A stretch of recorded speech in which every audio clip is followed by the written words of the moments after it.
the only thing that was in my head, that was stuck in my head, was survive, survive, survive. The three common letters in that were SRV, and then I started looking into what other words you could get from SRV, and straight away it was strength, resilience, virtue, which was my mum personified. That was just my mum. And so I asked her about it and said, what do you think? And she was like, yeah, that'll do for me. Welcome to Golf Yourself Healthy, where deep, meaningful and philosophical conversations about golf and life are par for the course. I'm your host, Chris Lynch. Join me and invited guests as we share stories around how golf is helping us to live happy, healthy and fulfilled lives. If you'd like to join our community, please subscribe for free using the Substack link in the show notes. There you will gain access to our back catalogue of previous podcast episodes and journal articles, as well as exclusive member-only content.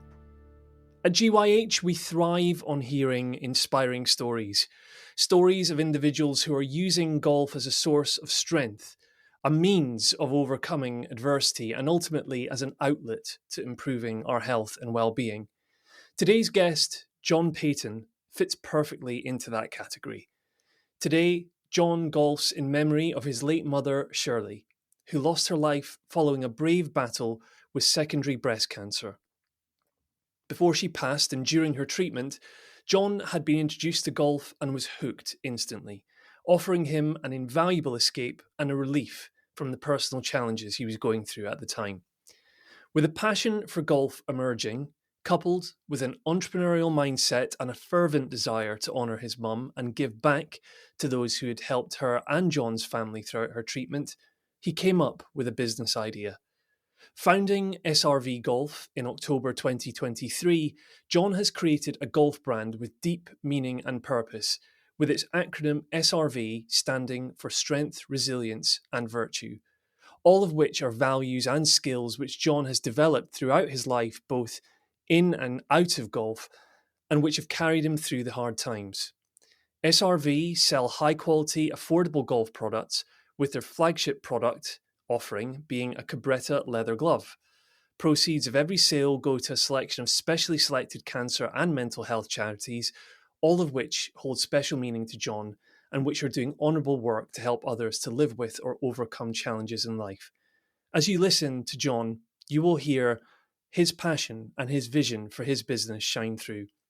As ever, it's an uplifting story and one which I'm sure will motivate you all to go out there and embrace the rough whilst always cherishing the fairway. Without any further ado, let's tee off and jump into the conversation. I'm going to kick this off. I'm going to ask you, John, first and foremost, do you remember your first ever experience of playing golf?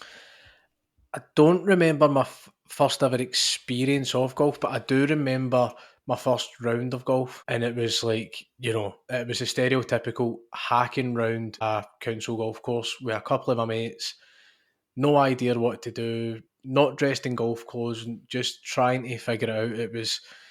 But I got the bug straight away doing it. But no, I mean, I kind of started golf a little bit later, probably my kind of late 20s. So it was about 2021, just towards the end of lockdown.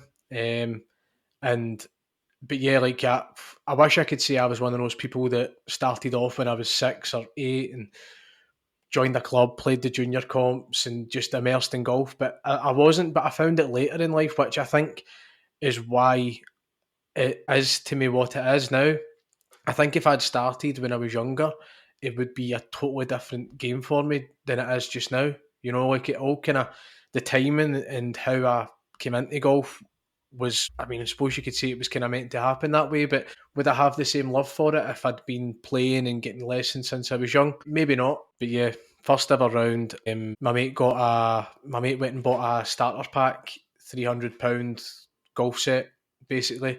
And I went and chapped my grandpa's door because I remember when he retired, he had got himself fitted for some clubs. So I knew he had some nice clubs.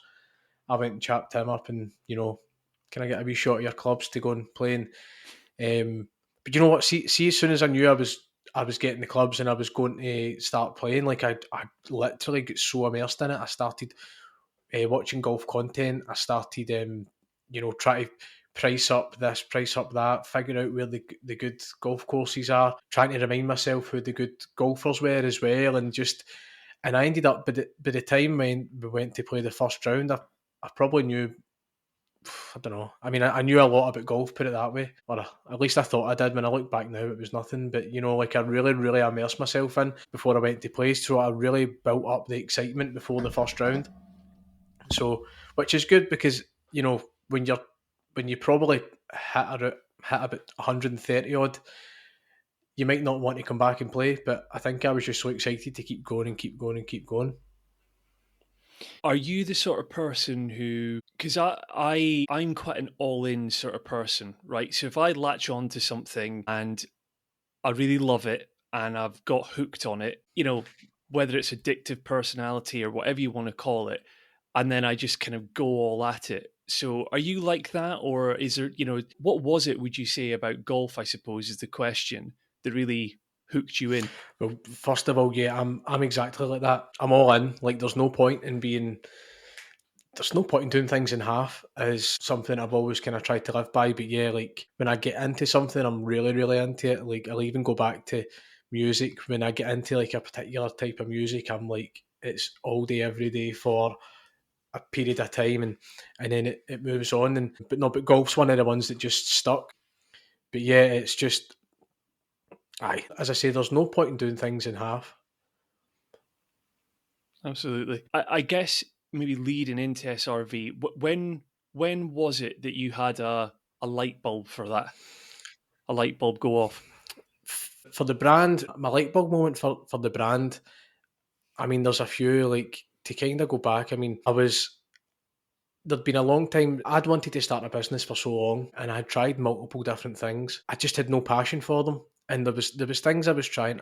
I'd always kind of worked a job and then had something else on the side that I was working towards to try and build up to something. But there was nothing that I'd really had that passion for.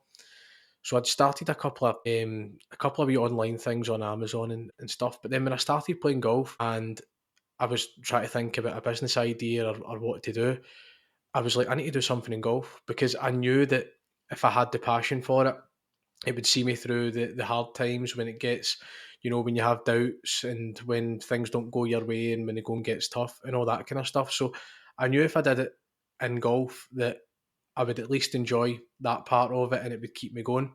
But I suppose that the light bulb moment for the brand and deciding what it should be or what it would eventually turn into was with my mum, basically during my mum's cancer battle. And so, like, kind of going back a little bit, when I started playing golf, it was during a time where I was kind of mid to late 20s, and we'd spent all our early 20s, going out at the weekend and stuff, and being with friends, and then lockdown kind of slowed everything down again. I'd also been playing football before that, but then lockdown put a stop to everything, and a lot of things changed. And obviously, you were looking at being a bit more active and trying to focus a bit on your mental health and keeping fit and healthy. And so it all kind of happened at the one time. And my mum's cancer started to get quite bad just as I started playing golf. So I mean, probably a few rounds in, and I played a nice golf course, and I thought, this is just like, it totally switches you off, because there's so much going on in my personal life at the time, and a really busy work life and all that. So the light bulb moment really was just realizing how good it was for me, how much it was an escape. Shall we talk a bit about your mum? Because I personally feel like, ultimately, resilience and overcoming adversity is something which is very central to my brand. And it's clearly very central to your brand. And you've just referenced it yourself, but your mum has been and continues to be an inspiration for what you do now. Yeah, 100%, mate, 100%. I mean, she's the reason that the brand became what it was is purely because of her. She was she was the strongest person I've ever met, and she was genuinely one of these people who everywhere she went, she lit up the room. She was quite famous for having more friends than hot dinners, and all that kind of thing. And like, everybody was involved. But like, one of the things that I kind of remember, and this was also around about the time when I was trying to come up with the idea for the brand. My mum she'd just been on holiday with us, and she was, at this point, she'd cancer in her, so she'd secondary breast cancer, and it spread to her back and her bones. But it was really causing her pain in her back, and it was kind of debilitating her. She couldn't walk very well. But we managed to get her out on holiday with us, and she kind of, hobbled around with her little walker, and she was on the scooter and stuff, and it never got her down. It never got her down once.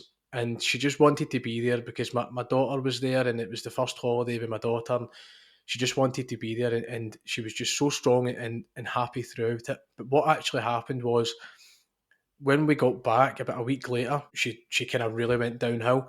She lost vision in her eye closed over, and she literally couldn't walk. She could hold herself up to try and get onto something to get to the toilet and stuff, but she really, really went downhill from that point. And at this point, she'd already had her secondary diagnosis about 4 years previous to that, and the kind of life expectancy for her diagnosis was about 4 years maximum. And at this point, obviously we were terrified, and we knew my mum would have been terrified as well. But she went to the Beatson in Glasgow to get some care in there, and to get looked after. And I remember driving to the hospital, and we had just came back, and she had already been in hospital. So this is the first time I was going to see her. And I mean, I'm walking in there, and I'm expecting to see this broken shell of a woman. And instead, I walk in, and before we even get to the room, the staff are coming out and going, "Oh, you must be Shirley's boy," and oh, she's got us all laughing and already telling stories about mum. And it's typical because I'm used to going to the shops and bumping into someone who knows my mum but doesn't know me, and so I'm used to that. But I didn't expect it at this point. So then we walk into the room, and there's the person in the bed beside her, and my mum's sitting there talking away to her, one eye closed, laughing, sharing tins of roses and stuff with each other, and it's like everybody's taken in and pulled in a chair, and I remember, like, I just couldn't believe how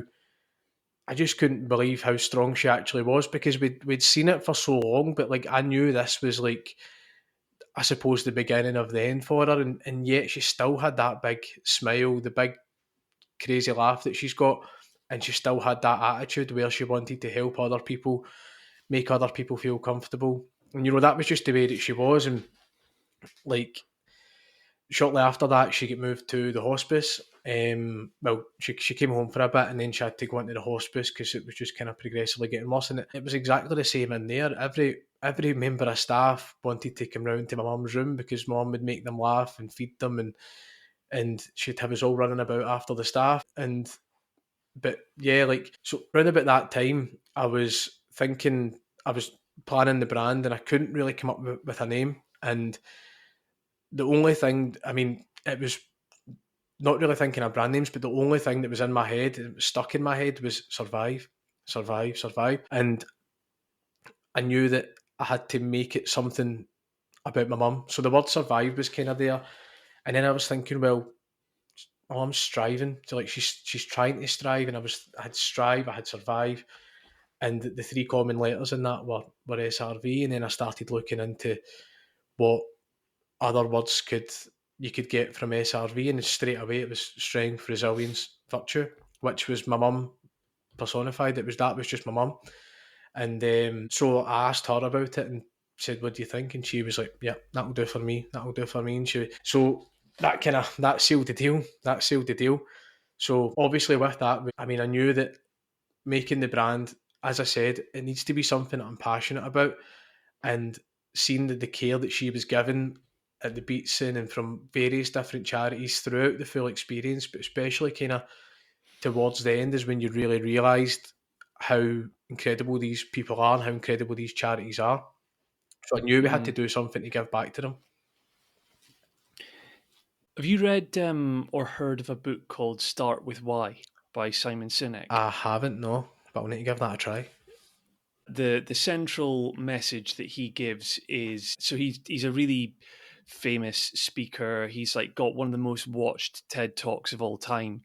And someone gifted me a copy of the book. And basically what he says is there are hugely successful brands all over the world that are very, very good and spend millions, billions on marketing, telling you how great their product is, why you should buy it, all the benefits it will give your life.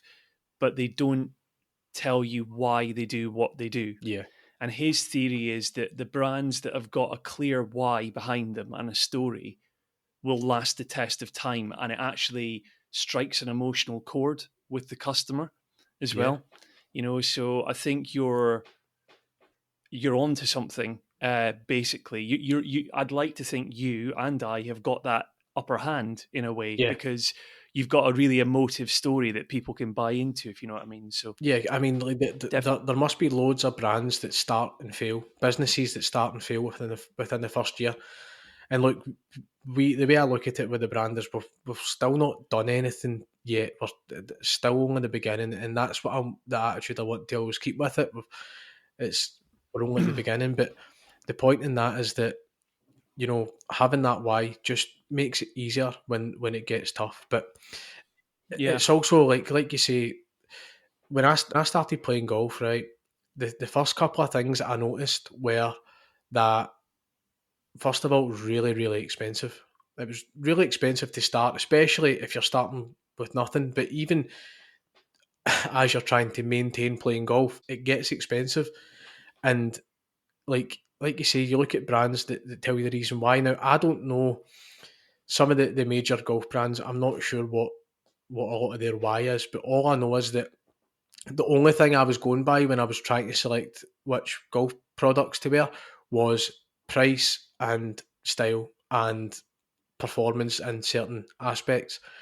But there was nothing that kind of stood out to me. So that was again what led me to doing that. Like, why can't why can't a golf brand really resonate with people? Why can't the golf brand why can't it have the same quality with better value?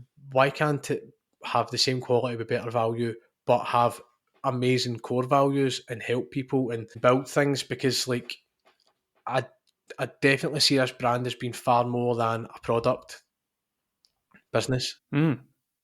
Further down the line, there's so many things that I would like to be able to do. So I'm conscious that I've almost made you, and like I've led us down a path where we've almost danced around SRV Golf. We've talked a wee bit about it, but do you just want to tell us, what do we need to know? What's the, what do you do? What are your products? What's your offering? Yeah, right. So SRV Golf is basically a golf brand that stands for strength, resilience, virtue. Right, it's the embodiment of my mum. That was the reason that I started the brand. But the main product that we sell is a golf glove, and one of the main kind of things about that is that for every single product that we sell, £1 goes to cancer and mental health charities. All right, but it's affordability without sacrificing quality. So the golf clubs that we sell are premium Cabretta leather, it's AAA grade. So it's as good as any glove that you would pay over £20 to £25 for. The thing with ours as well is that they're far more durable. So there's a lot of performance aspects, and we've put a lot of development into making the glove fit and last as long as it does. So there's a really, really strong product there. But the other side of it is, of course, the charitable aspect and what we want to do. I mean, our mission is for people to use golf as an outlet to support cancer and mental health. We want to raise as much money as we can to support these charities, and we want to help people along the way while doing it. As I said a couple of minutes ago, it's not us. It's not just about selling a product and donating money. I personally want to get involved in offering services to charities, hosting different events that hopefully we can make them free or as cost effective as possible for people to come together, share their experiences, and just create a whole big community around it. And I know a lot of people talk about creating a community and stuff, but like a proper, real, in-person one all around the country, different events, different charities, helping them out. That's the kind of main goal from the brand side. I could totally relate to. Thanks for that, John. I mean, I could definitely. I can relate to quite a number of things you just said there, but this point on community, I'm in the same boat in a way. I think it takes time to build one, and in reality, it's a word that gets used a lot, isn't Yeah. it? But I think because how long has SRV been going now? Did you So say? we started selling in October 2023. Okay. So, I mean, I'll ask you a bit more in a minute about kind of, looking back on what's now like a year and a half in Yeah, business, kind of what have been your successes, what are the things you're most proud of, and maybe even I'll ask you as well, like, I dare say that your strength, resilience, and virtue has actually developed quite a lot within the last year and a yeah, half because it's hard running a yeah, business, isn't it? for sure. But whilst you've got a day job as well, let's not Yeah, forget. yeah, So, I guess you're saying that in time, obviously, you have hope that you'll be able to put events on and actually physically get together in person with people. And that's where community will really start to yeah. thrive and build. But I dare say that in the year and a half you've been going, and I know from things you've told me before, and anyone that can go on your SRV Instagram can see, you've built up a network of people that are really, ambassadors for your brand. And I guess where I'm going is, if you're saying that SRV stands for using golf as an outlet to basically overcome these challenges in life, have you got any particularly like sort of striking, compelling stories of people that you've come across that have really validated that? Have you worked with anyone, or have you had people reach out and go, "John, thanks so much. Like that's exactly what golf is for me." I wonder if you've got any stories that you've come across. Yeah, like a couple of examples. I mean, yourself was one of them. I mean, you remember when you reached out, when you kind of messaged me after you heard a bit of the story. When I heard your story, it got me incredibly emotional. And we do get messages like this all the time. A lot of people kind of sometimes just in the comments, but private messages. I've spent numerous nights. I mean, like late at night responding to people because they've sent out a message to say that they're so glad to see something like this in golf and that they've struggled and had their own issues. And if I can, I like to obviously take the time to speak to them and hear their story. So there has been loads. I mean, one recently, I won't obviously name who anybody is, but someone recently just went through a bit of a breakup, quite a major breakup, and literally speaking to them today, and they were just talking about how golf has gave them a purpose. Like they were saying, like they could be in the house mumping and moaning and not sure what to do, but every day they're just getting out or playing golf or getting to the range, and it's ticking them over. And they're just talking about how many friends and stuff that they've met through golf. And that's just one of many people who reach out with different stories and just thanking us and telling me their side of how what golf has done for them. And it's brilliant because that's what we want to do. We want to get people talking. We want to kind of break that stigma and let people know that it's all right to talk about it, and that especially through golf, because the golf community is a community, but there's loads of different communities within that. And I know we're hating this word community because it's everywhere, but when it's true, it's No, but true. you're right. You're right, though. It's the golf world is a small world, isn't Yeah, it? You've probably learned that in the time you've been in it, and I'm learning it pretty quickly yeah, too. So yeah, yeah, massively, massively. But yeah, it's amazing for people to come together like that, and to reach out to us and share the story, because that is the idea of what we're trying to do. So it does validate it when people come out and let us know that they're thankful for what we're doing, or we get loads of messages from so many people as well that I've met that are doing amazing things, and I'd love to try and you know get more of a spotlight on them as well, because someone recently who they set up it started off as a charity football match, but it's now turned into like weekly football meetups and golf, and they're doing. I think they're running their second annual golf day this year. And I mean, that person as well has just shared a really horrendous story with me just in the past week. And the message is telling me that how his golf is keeping him going, and running the charity that they've got is keeping him going. It's keeping him sane. And he's told me that he lost his mum, and similar to myself, obviously, and he started that straight away, and that's what's kept him going. So yeah, it's just brilliant. It's great to hear all the stories. that's amazing. I'm keen to speak more about what you've learned in the time Hmm. that you've kind of been in the golf business Yeah, world, right? Uh, Operating in the golf business environment is quite tough, I would imagine, because you're competing against other big established brands who sell the same or very similar products to what you do. So let's first start with, how have you found it, like trying to just make a breakthrough in that industry?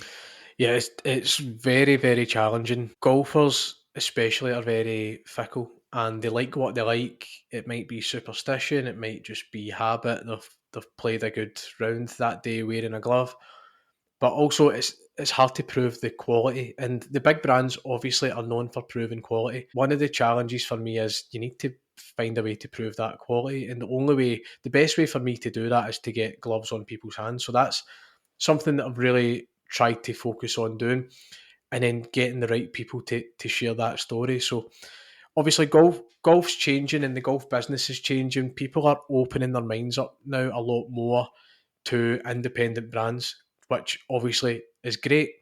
Even pro shops and stuff like that. Like obviously for me, a massive goal for me is to be in pro shops, be in high end pro shops, maybe be stocked in some of the major retailers. But the challenges that you've got in that sense is that the big brands' margins are crazy.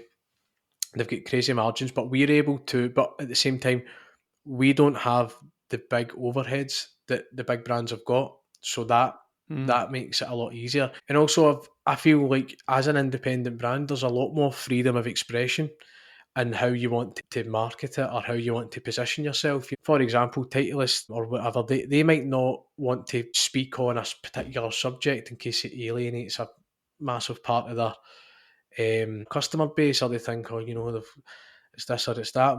But we're in the position where we are creating ourselves as we grow. People are a part of that, so it's great to be able to actually listen to the people who are wearing the gloves and supporting the brand, and they can kind of give feedback on what we're doing or make suggestions, and it does create that different feeling for a golfer. And it's one of the things where people always say, people buy people. So if you can tell the story right and people understand that you have, because we've got a really strong USP, I think, and people really buy into that, and our USP is something that obviously it does affect, unfortunately, most people these days. So it's about changing people's minds and changing people's perspectives on the actual quality of the product, because telling the story, people really engage with the story, and some people really, really love it, and some people it wouldn't affect whether they use us or not. They're looking for performance, but so that's where the getting the product on people's hands comes into it, because genuinely, like 99.9% of people have come back and absolutely loved it, said that it's either better or it lasts longer. No one's come back with anything bad about the glove. So that's something that we just need to keep doing. We need to keep getting the gloves on hands, and people will realise that the product's great. What I mean, like looking at it from an outsider, you can go, yeah, right. They're doing great things. They've got a great meaning behind them. They've got a great price point. But at the end of the day, if the product isn't good, then people are only going to buy once. That's one of the things. But some of the other challenges that you face is get into pro shops, like, and get into retail. The amount of places I've been to where sometimes the pro shops have got a stock of gloves, right, where they buy clubs, so they're like an exclusive seller of clubs for this company. So as a sweetener for selling the clubs, they get gloves for next to nothing, like pennies, and still, they're selling them at £20, £22, £18, or whatever it is. And from knowing what they're actually the pro shops are having to pay, or sometimes they're getting some for free, they get X amount for free. So trying to compete in that sort of market is difficult, because although we have a good enough margin to be in these pro shops and be in these places, it's some of the guys, why would they take something off the shelf where they're essentially getting it for free? Why would they remove that and sell my product instead of them? Because although I'm saying, the story of the brand and what we're trying to do has great meaning for people, but not all the time. With pro shops, it's about margins, it's about profit, it's business, and so that's it. So but in saying that, we are in, I think we've got 4 separate stockists now, so there's no reason why others won't join in on that. But so that's one of the things that's been quite difficult to navigate. But we're finding ways to get around about that. What's your kind of product range at the moment? So gloves obviously is the big one, but Yeah. hats, other what have you got at the moment, and what's the plans for the future? Yeah, so obviously the main product, the flagship product, is the Cabretta leather glove. Okay, so we've got 2 different versions of that. We've got the original blue logo and we've got the white logo one, which just looks really, really sleek. And the white one's actually becoming a bit more popular than the original one that we set out with. But these are the flagship products, and we are essentially a glove brand. So from that, we need to add to the glove range. So ideally, we want to have kind of different tiers. So we'd like to have a kind of entry level glove for new golfers who maybe aren't sure, maybe don't want to spend as much money, or maybe don't realise the benefits of using a Cabretta leather glove to, for example, a synthetic leather glove. So we'd like to have an entry level glove for that. What we'd also like to do is add more of a kind of tour player's glove. So the glove we've got just now, it's kind of built for durability. It really, it literally is it's the most suitable glove for every level of golfer. We've got professionals that wear them and wear them playing in tournaments and love them. We've got, and they'll also maybe use a glove for training because it will last so much longer. That's one of the main kind of aspects of them, is that they're so durable. So we've got long drive champions who will use them because when they practice, they'll usually go through a glove every 1 or 2 sessions because they're gripping it so hard, they're swinging so fast. Whereas we're fixing those problems with how durable our gloves are. But in the same sense, an entry level golfer could easily wear this and get all the benefits that the pros can, and that's where we kind of try and position it. But to add to that, we would like to add maybe a thinner glove where you are just going to get that maximum feel. You won't get the durability like you don't get in, like, the tours players gloves at the moment. But we want to get that next level because we do want to see some SRV golf gloves playing at the Masters next year. So we do need to get that one done. But yeah, we want to add to the range as well. Rain gloves, winter gloves, and kids gloves, because some of the junior golfers that I've met through this are incredible golfers. Like, you seriously not been able to. Yeah, annoyingly good Yeah, juniors. and Like it not. makes me look and go, Yeah, yeah. annoyingly good. Like, honestly, like some of them that I've met have blew my mind, and I was like, wow, I need to, and like I've went and got like the smallest ladies gloves that we can get to, just to try and get gloves to fit them. Just so they are kind of underserved in that sense. So I would like to have like a premium juniors glove as well, so that all these aspiring professional junior golfers can feel, so they don't feel like they're having to, as I say, they're underserved. They're struggling to find the things that the pros and that their heroes are wearing. So I want to be able to offer them the same level of quality that the adults and their heroes can wear on the course. Aside from the gloves, but we do have caps as well. We regularly do beanies and hoodies and stuff as well. But yeah, the focus is mainly on the gloves though. I think listening to you talk about the gloves, it's very clear. It's kind of like balls in a way as well. It's like you've got to. There are golfers out there who will be happy to have any glove because like they need to wear Yeah. one, or whereas there's golfers who actually really pay attention to detail, right? Yes.